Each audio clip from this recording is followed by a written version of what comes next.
Ante la constante evolución, es esencial reaccionar a tiempo. No te limites a estar a la última. Ve un paso por delante con la plataforma de pagos unificada de Adyen. Adyen, negocios sin límites.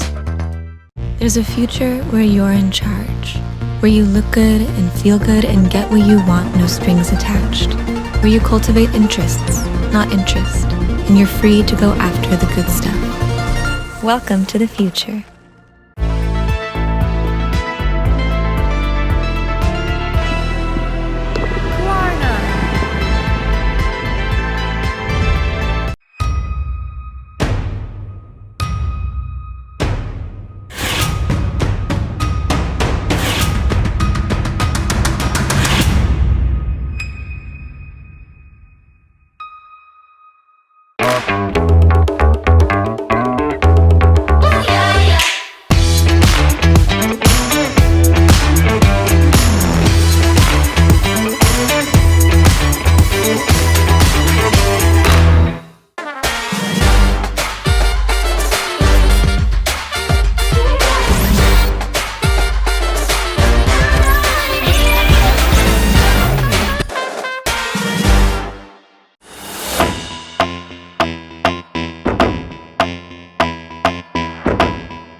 Hola de nuevo a todos, bienvenidos a la segunda ponencia de Barcelona Fashion Summit 2021, esta vez con Christina Fontana, directora de Lujo y Moda para Europa de Alibaba.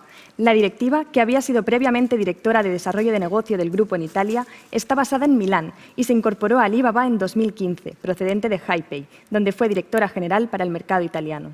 Fontana se formó en Economía Política por la Universidad de Berkeley y comenzó su carrera en Market Analysis and Information Database. Welcome, Christina. Hello, thank you for having me. Thank you for being here with us. Go ahead. So first of all, my only regret is that I'm joining you from Milan and not directly with you in Barcelona. But I hope that next year we'll be able to do this in person.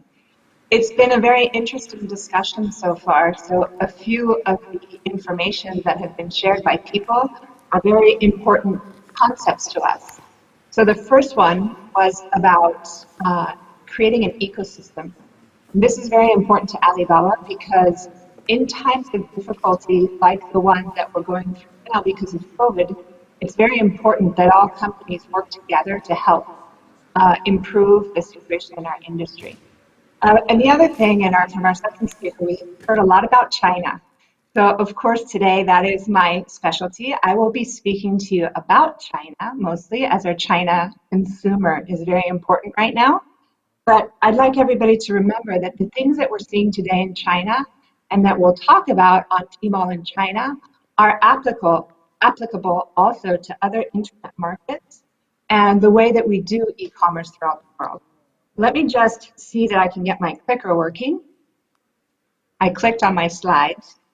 Just a moment, it says attempting to reconnect. There we go, we're connected. Okay, so who we are. I think it's always important to remind everybody exactly what Alibaba does. So Alibaba as a company is focused on building technologies that make it easy to do business anywhere. Today we're going to focus on our Chinese consumers, so our business-to-consumer platform in China. But we do many things. So obviously we have a business-to-consumer platform that you hear a lot about in Spain, which is AliExpress. So bringing products from all over the world to local consumers.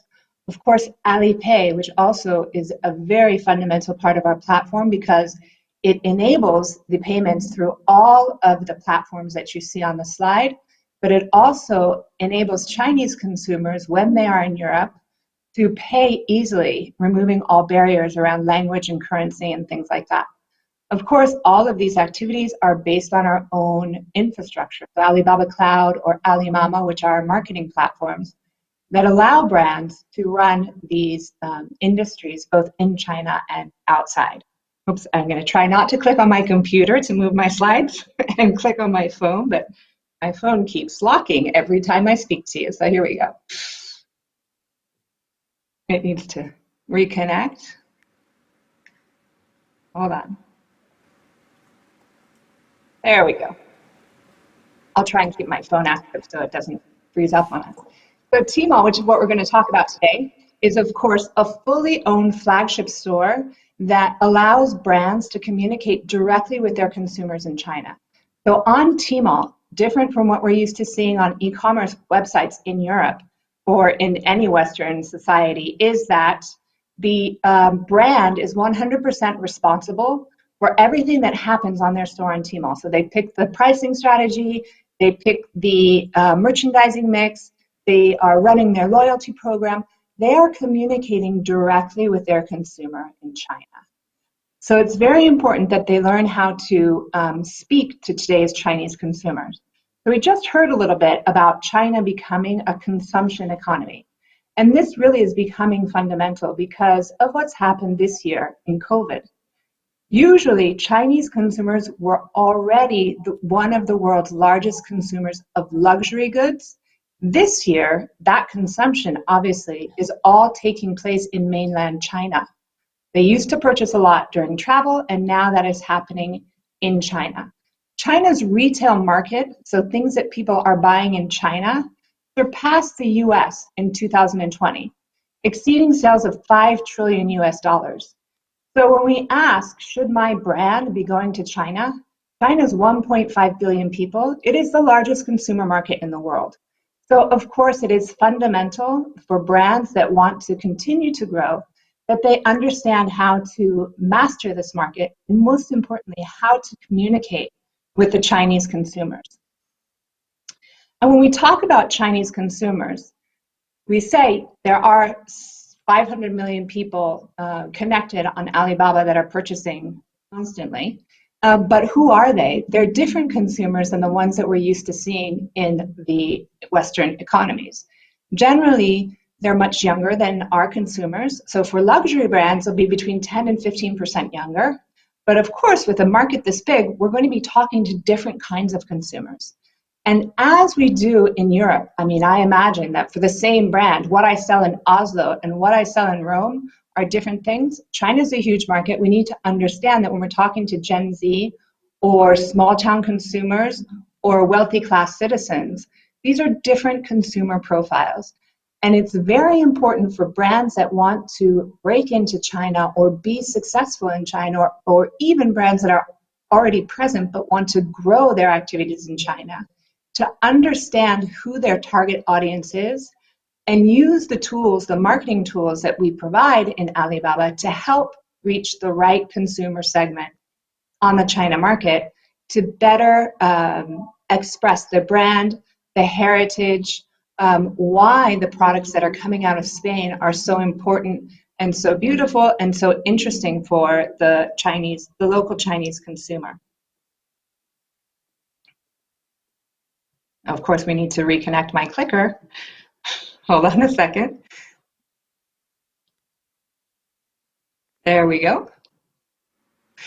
We have different kinds of engagement tools. So engagement with the consumer is very, very important. When we look here, we have a few kinds of things that we're talking about. Paybox, which is promoting new products. So even for our brands, introducing things that are new, we have to remember that many of our Chinese consumers are being introduced to our brands for the first time. So we always want to introduce newness. We have 88 VIP, which are VIP members that consume high-end products coming from all over the world. Tmall Club, which is activities that go online and offline and allow brands to bring people into their stores in China. And of course, Super Brand Day, which is a dedicated brand marketing day. So tools that brands can use to look for new consumers on our platform. So these are the kind of tools that brands can use to communicate with consumers in China. And I'm going to share some examples of how we do that. Like, what does all of this mean? We all know that China is a very big market. Alibaba and Tmall can help you reach these consumers. How do brands do it? And what are the takeaways that are very important to be successful? And which pieces of those takeaways can we also use in other markets? So I'm going to share with you quite a few sort of examples of brands and how they've done this, in the hope that then when we have our discussion afterwards, this will help guide some of our discussions and the questions that people might have around how can I actually do something with this to help my brand be successful in China. The number one thing that's come across this year, the absolute key growth area has been live streaming. So how are brands using live streaming? I have two examples here. On the left, bottom left, we have an example of live streaming from Zegna, which actually took place from their store here in Milan. And you can see it's a very polished sort of live streaming. The man on the street is actually a very important KOL who came into their store in Milan and sat down with their creative director so that the brand could explain to Chinese consumers how they developed their shoes. What were the materials? What was the heritage, the craftsmanship behind it? And they could comment and purchase on those products, of course, while live streaming was going on. Because this is what live streaming is all about. It's about sharing an experience with many different consumers. And on the right-hand side, we have Valentino that obviously streamed their fashion show, which is, a super mega, everybody's seen it this year because in fashion, even this event, everything has been digital. But another kind of takeaway is everyday live streaming. So just below that, I can see an image of people sitting in a shop. So when the shops were closed, people were actually sitting in store and bringing the products into people's homes, explaining, look at this belt, look at this bag, this is how it works, you can order online. This has been really fundamental, obviously, in China, but we've seen little pieces of this happening in Europe because of the pandemic and because of store closings due to COVID. Brands have had to become very creative in the ways that they're speaking to their consumers and the ways that they're using their closed stores. So the brands, obviously, that have been working with us in China were ready to use this technology and implement it and stay connected to their consumers no matter what's happening. There, got it. And when we do these kind of events, we see that it's a 360 touch points.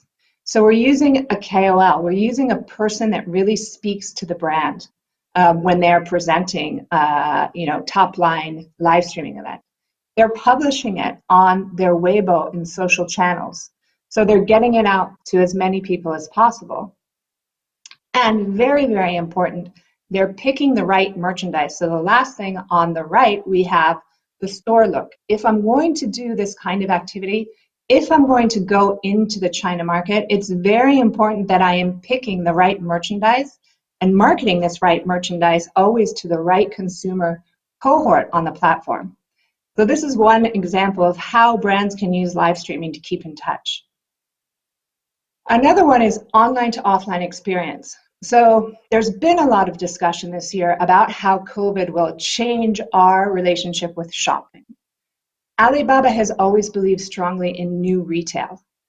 In the end, there are people buying things, and people like to have an experience.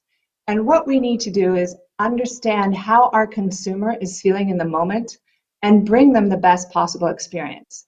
There are some people that as soon as the stores will open, will want to be right back in the store. There are other people who will be reluctant to go into those kind of environments and will be reluctant to spend a lot of time there. One thing we saw in China, which now has already returned to a sort of normality, is that once stores were opened on a regular basis, people were going back to stores, but they were spending less time in store and spending more money, which means that people are coming into the stores already prepared and knowing what they want to buy. So being able to use your digital channels, and we have quite a lot of technology in Tmall that allows the brands to do this. So in this particular case, We had created a 3D environment of the store. We allowed people to sign up for in-store appointments. We allowed people that were in-store to actually scan a QR code, buy something, and have it delivered at home. So all these kind of technologies allow us to create a seamless experience for our consumers. That means for a brand, very importantly, no matter what happens going forward, I'm able to bring the experience to brands in store and out of store. Let's see. Of course, I wanted to share with you things that aren't only luxury. Those first two examples that I gave you were from luxury, but we do this with all kinds of brands. One brand that we have here is, a furniture store. So again, it's about creating technologies that allow customers to experience things even from their cell phone.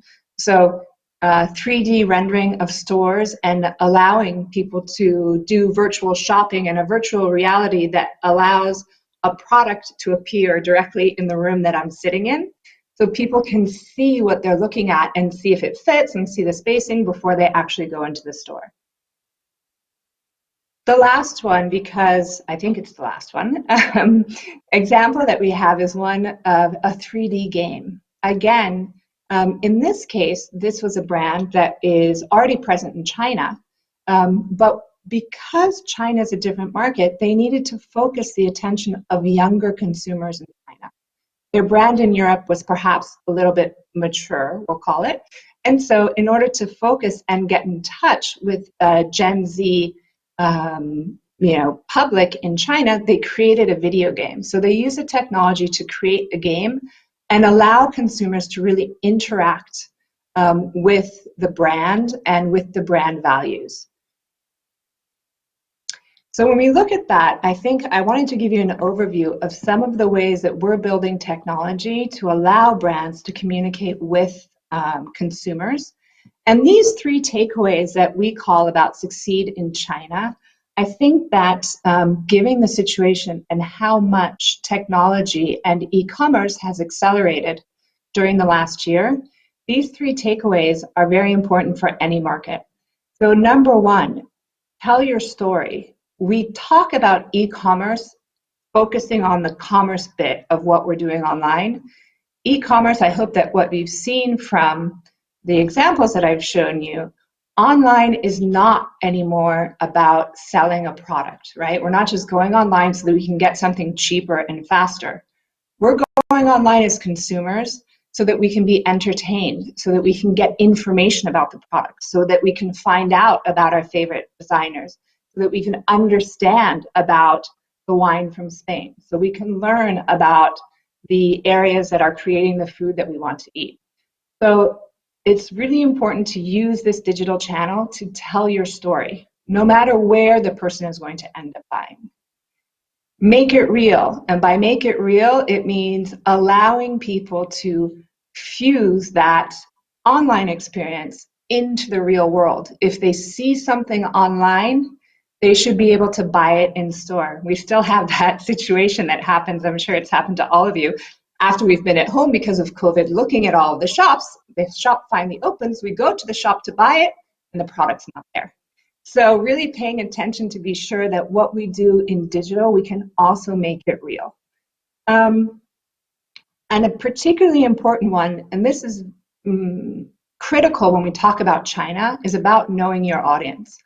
A lot of times we'll talk to brands and they'll be, I'm very well known in Spain, I'm well known in Europe, I have a huge history, and I'll say, okay, great, but you're going to go to China. Do you know who your competitors are in China?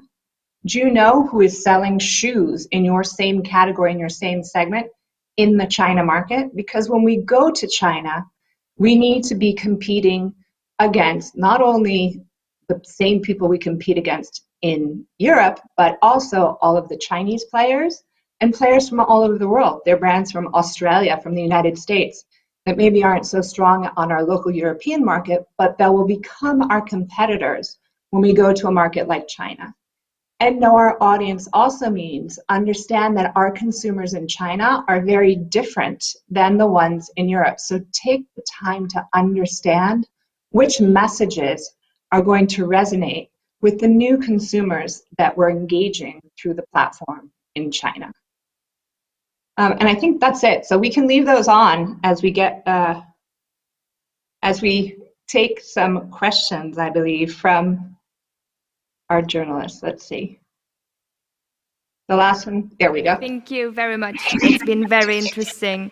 Yes, as you said, let's move on to the Q&A section. Saludamos de nuevo a Joan y Elvira como panel de expertos que empezarán con algunas preguntas. Joan and Elvira will be with us and they will start asking you some questions. ¿Alguno de los dos quiere empezar? Hi, Christina. Thank you so much for your awesome presentation and those insights that you have shared with us. I have a question. You already talk about all the new technical ways to engage with the customer. What do you think about these new channels like TikTok or those gaming experiences like other luxury retailers have done, for example, Louis Vuitton or Gucci? All those collaborations, do you think those are channels that will stay or they will even substitute the retail traditional brick and mortar? What do you think about those channels? I think that those channels, we've seen a lot of creation this year, and we will continue to see new creation. I think that those channels will stay.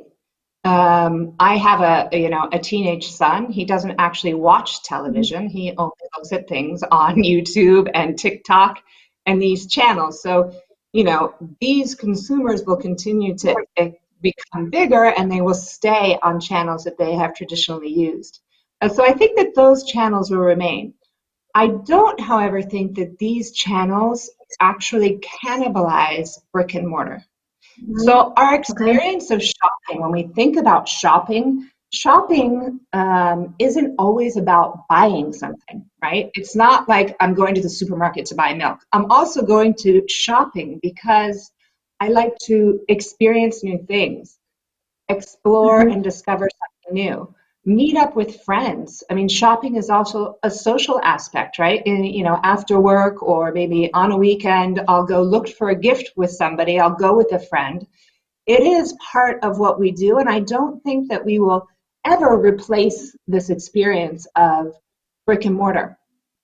It might change, and even, the kind of stores that brands need to have, or the way that logistics, somebody mentioned earlier about how important logistics are.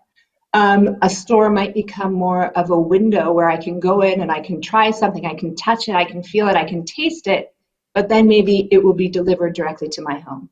But brick and mortar will definitely stay forever, I hope. But we'll keep using these new technologies as a way of communicating and connecting with our consumers. Thank you. Joan, ¿tienes alguna pregunta? Yeah. Ciao, Christina. Thanks for your presentation. Very interesting. You show one slide with the ecosystem, and Alibaba has very detailed information of customers, including bank statements, payments that they do, retail sales across channels and segments. And I guess this information is very useful for Alibaba in order to personalize content and being really or delivering content that really matter to the customers. But at the same time, it has one clear setback, that is privacy. And I would like to ask how you're dealing with privacy issues, both in China, but also in Europe. That's actually a really good question, something that right now, of course, has become very important through all of our geographies, right? In Europe, in the United States, and also in China. I'd like to first address one sometimes misconception. China has a privacy law that is actually quite similar to the privacy laws that we have in Europe, right? So in order to connect information or collect information from brands or partners on any of our platforms, consumers always have the, well, not only the right, we are obliged to have them opt in. And as we know about opt-in, there are many different levels, right? You can opt in just by the first time you go on, but once you have actually purchased a product, you have to opt in to share more information. And one thing that is very, very fundamental on our platform is what we call fans and followers. In the case of fans and followers, it is the consumer that says, I want to follow this brand, and I want this brand, or I allow this brand to send me information and share information. So the first thing is consumer privacy in China is as important as it is anywhere else, and we respect people's privacy and allow them to opt in and out of what they're doing. The second thing is about the data. You said the data is very important to Alibaba. Because Alibaba is a marketplace, I think we are one of the only platforms in the world where brands actually have access to that data, okay? Because it is the brand that runs the store. So we have Zara.Tmall.com. Zara is running that Tmall store and has access to all of the data, always respecting the privacy laws and the data that they're allowed to have, but the partner has access directly to that data because it is very important. And it's, you know, a company like Zara, for example, they have tons of data anyway because they're getting it from their stores, they're getting it from many different touch points. It's also fundamental and very important for smaller brands, right? So for a smaller brand that isn't already operating in China, having access to the data from their store allows them to understand how Chinese consumers are looking at their products and which products are working best for them, and which is the right price point, which is the right sizing, etc. And another point of data that is very different in China than what we have in Western countries is an incredible amount of consumer feedback. I'll actually give you an example from a brand. The brand was Allbirds. Allbirds is a, you know, very eco-friendly tennis shoe manufacturer from the United States. They entered into China through physical stores and Tmall. And one of the first things that they found out by entering through Tmall is they have this return channel. Customers give feedback. Almost 80% of people that purchase on our platform leave feedback. And they leave it directly with the brand. So in this case, the brand was able to learn that the Chinese consumer didn't like the way the insoles were done in their shoes. And they changed them. They made them out of a different material to better adapt to the China market. And we have a lot of examples like that, where because of the feedback from the customers on the platform, which goes directly to the brands, brands are able to better adapt and thrive in the China market. ¿Te animas con una segunda pregunta?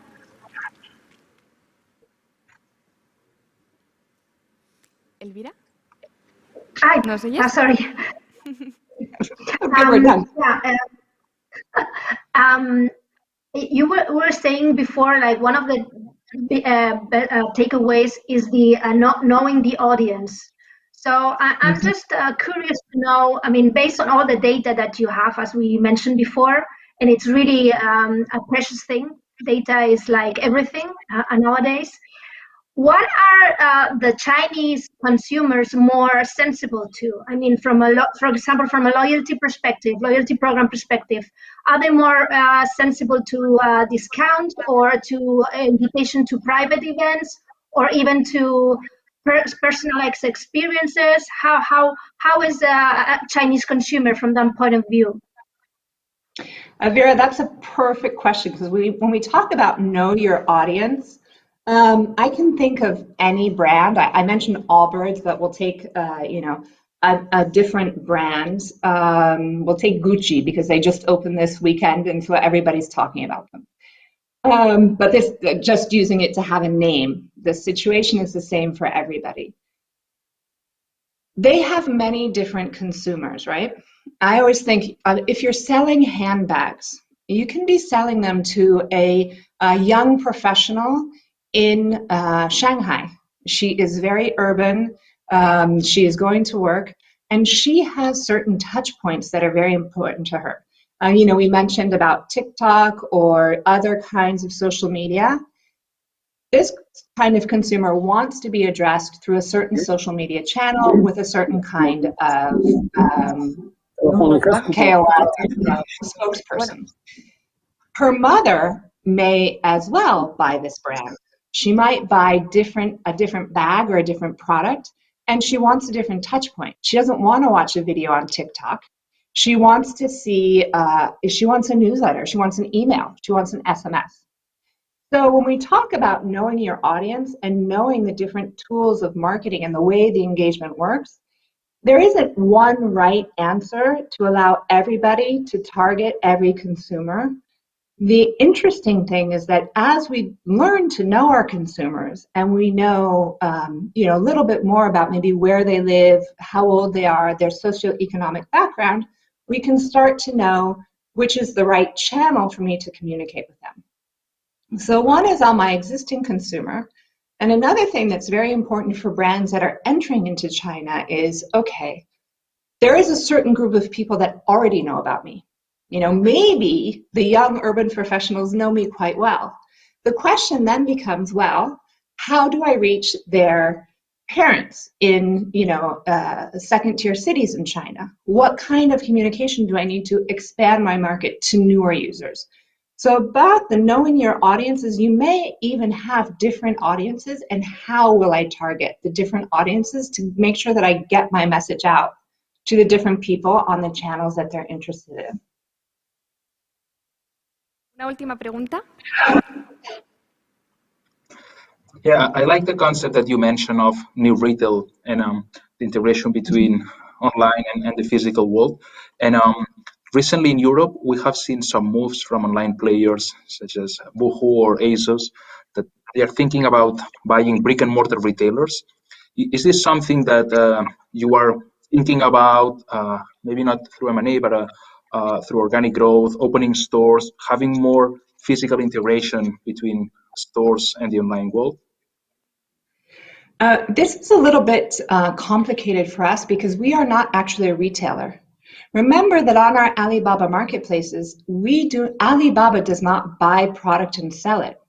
It is the brands themselves. So for example, ASOS or Woohoo or, Desual or Tous or any of these brands, they're selling the products on our platform. So if Alibaba opened a store, we wouldn't have anything to put in it because we don't actually sell anything. So it's not what we have done some in Spain. We have done a pop-up with AliExpress to show people, but in this case, it's a showcase. And what is that? It's a showcase where we have given space to the sellers on our platform to show their products in a physical space. Okay, but it is a showcase because, like I said, we don't actually sell anything. We don't have any inventory or products to put in the store. Muy bien, pues. You're mute. Joan, te hemos perdido un segundo. No sé si tienes el micro desactivado. No, ¿me oís? Ahora, te tenemos, sí. So one of the things that we have seen with marketplaces is that in order to differentiate themselves, they start having their own products, their own private labels, their own brands. And in that regard, this was something that was related to the question whether you are thinking about doing that. So actually launching your own brand, especially if you want to compete outside China, because the way to compete in geographies where there are other marketplaces is through this differentiation.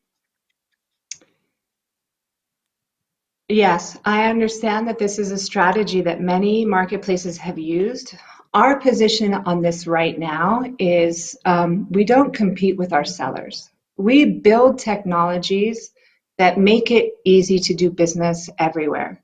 We build technologies that help brands reach their consumers. We don't build brands and we don't build products. Maybe in the future, I mean, whoever knows, right? This is the internet, anything can happen. But it has never been our strategy to compete with the sellers that are on our marketplace. And I don't think that we would change this strategy in order to enter into the European market. Thanks. Pues muchas gracias a los dos. Si os parece, pasamos ahora a las preguntas del público. Christina, we have some questions from the audience. Okay. Sergio says, hi Christina, what would you recommend to a European fashion retailer to increase profitability on Tmall? We find it a good platform to get additional revenue and brand awareness, but profit is hard to achieve. Thanks. Yes.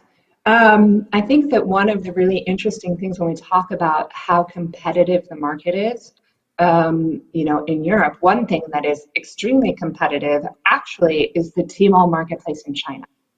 So in order to compete with all of the brands, it requires a marketing spend and efficiency.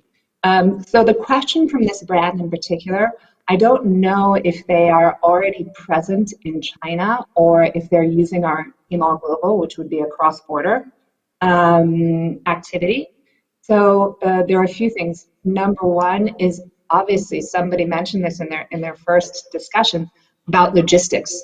So logistics are a very big cost for e-commerce players, even more so if we're going into China. So one place where people can often increase their profitability is by managing their logistics.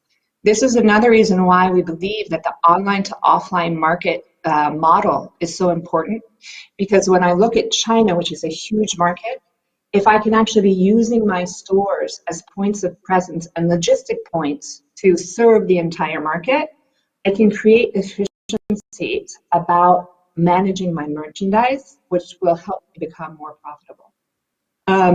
I think that would be one of the first places to look.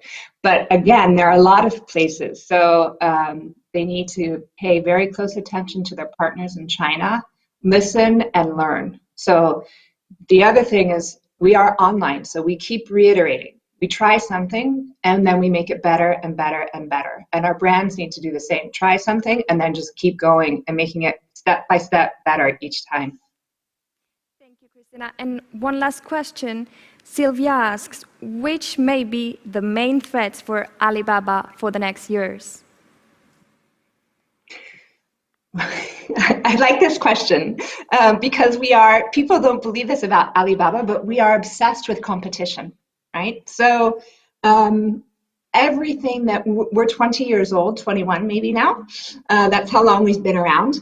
But there are new things coming every time, right? We mentioned TikTok earlier, but every year there is a new entry into the market.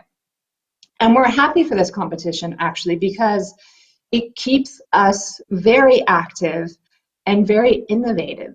If we didn't have competition and we didn't have this constant fear of somebody's going to come along and do better than we are, we might not be so attentive to finding new ways to do better every single time. My perfect example is I take care of the luxury pavilion. We had internally a luxury pavilion project that had been ongoing, and we've been discussing it. And we launched it when one of our competitors decided that they were going to launch. We might still be talking about it if we didn't have a competitor that actually was going live. So I don't know where it's coming from, and I don't know what it will be, but I'm on the lookout. And we are adapting every day to be sure that we can keep performing. One very last question. For a middle-sized brand, how much time do you need to be relevant in Alibaba?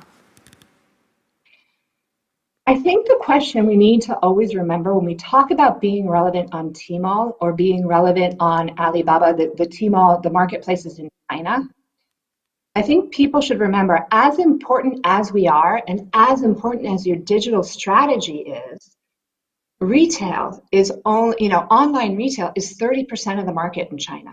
Okay, for brands that are doing a lot, they're doing 30%. So when we talk about being relevant, as a brand, you need to become relevant in China.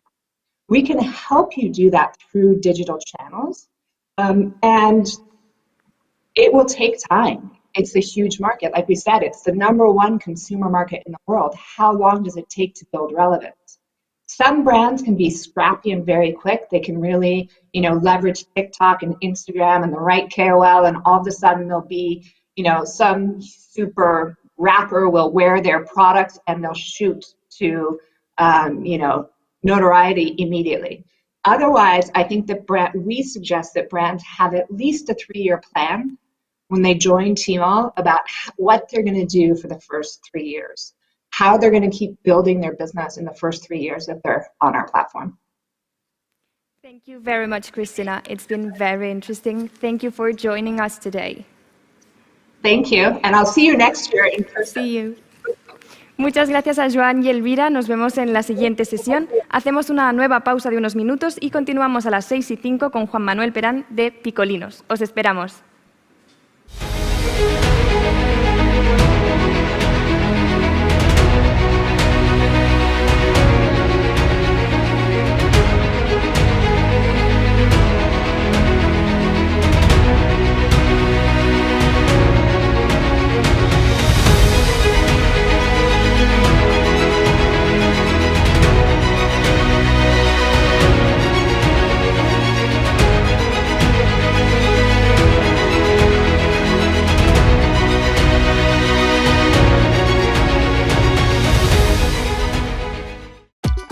Ante la constante evolución, es esencial reaccionar a tiempo.